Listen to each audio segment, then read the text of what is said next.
So in my video on the Tater skin mousse, I think I mentioned this large toothpick that they had in the same series. So I figured I'd go ahead and pick one up since I was, pretty happy with the mousse and everything. There are a couple other knives that I have thought about getting, but this is the one where I was like, well, I'll probably get that because I do like large slip joint knives. One of my favorite patterns is the Daddy slash Granddaddy Barlow. I also quite like large toothpicks and stuff like the Ben Hogan here. Um, you know, like 5-inch closed pocket knives. The 97 also. But yeah, um, like larger pocket knives like this. So I figured I'd pick one up since I was happy with the mousse. And this is a 5-inch toothpick or a large toothpick. 5 inches is the handle when the knife is closed. And actually, I didn't measure this. It could be larger than 5 inches, but typically they're 5 inches. I do think this knife has a little bit of blade wrap. I don't remember, but yes, you can kind of see it. You could kind of see it there. Yeah, you can see the light reflecting off of it right there. So it is hitting the back spring. So I'll probably put a piece of leather down in there to try to prevent that. Or you could also just close it gently like it's a French knife. But it's a Chinese knife, so I don't care. Um, if you don't know the thing about the French knives, all French knives basically rest on the back spring for some reason. Um, Typically, American knives and knives like this that are designed around American patterns are not supposed to hit the back spring, but sometimes they do. So, what you can do to prevent that is either sharpen the knife until it stops, which might work for this one. It's not hitting that much.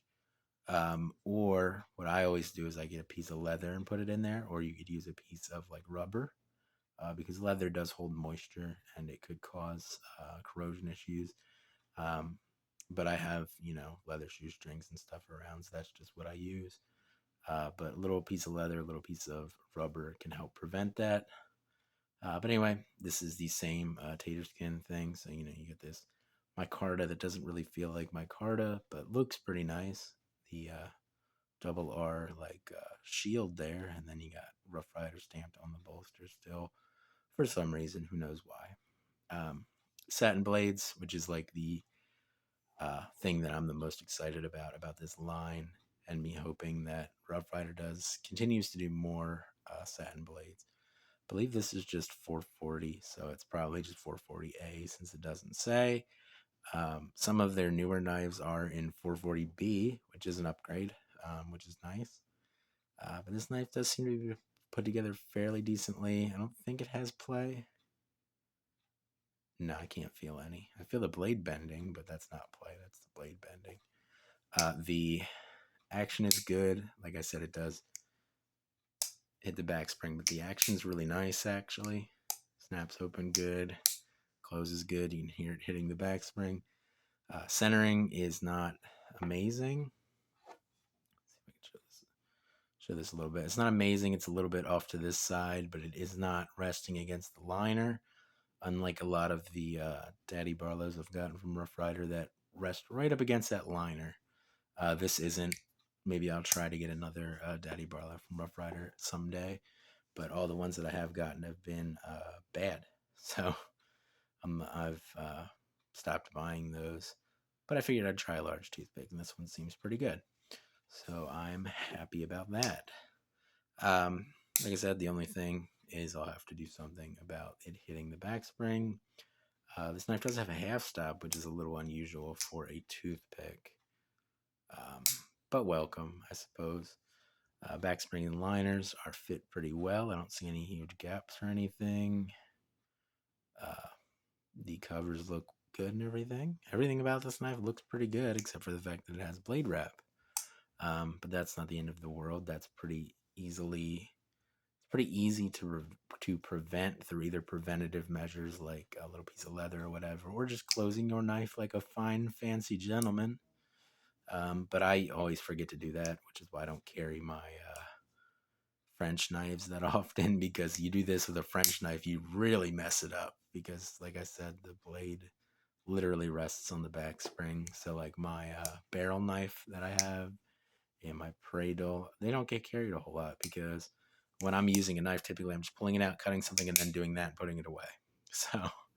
So it's like, you really mess up the blade when you do that, and it's got blade wrap. So I usually go for the preventative measures of putting, something in between the blade and the blade and the back spring to prevent that from happening. Um, but yeah, uh, fairly nice knife, pretty well made. I think these are more around $20. I'd say they're still worth it. They're really do like the satin blades. I think that's a major improvement for Rough Rider. I guess some people like high polished blades. I don't. I much prefer a satin blade over that.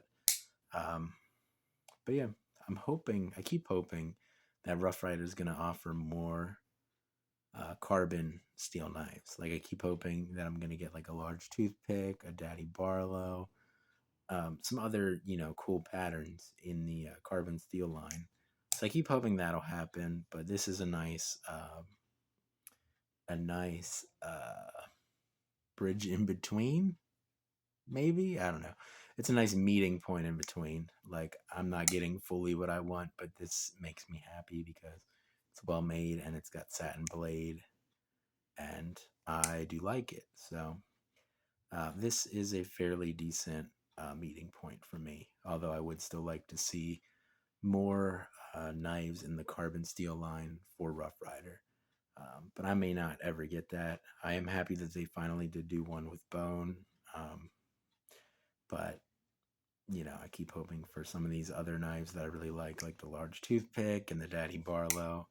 Keep hoping for stuff like that in the carbon steel line, but it hasn't happened yet. So we'll see what happens. But anyway, it's gonna be it for this video on this Tater Skin large toothpick. Hope you guys have a good day, and I'll see you in the next one.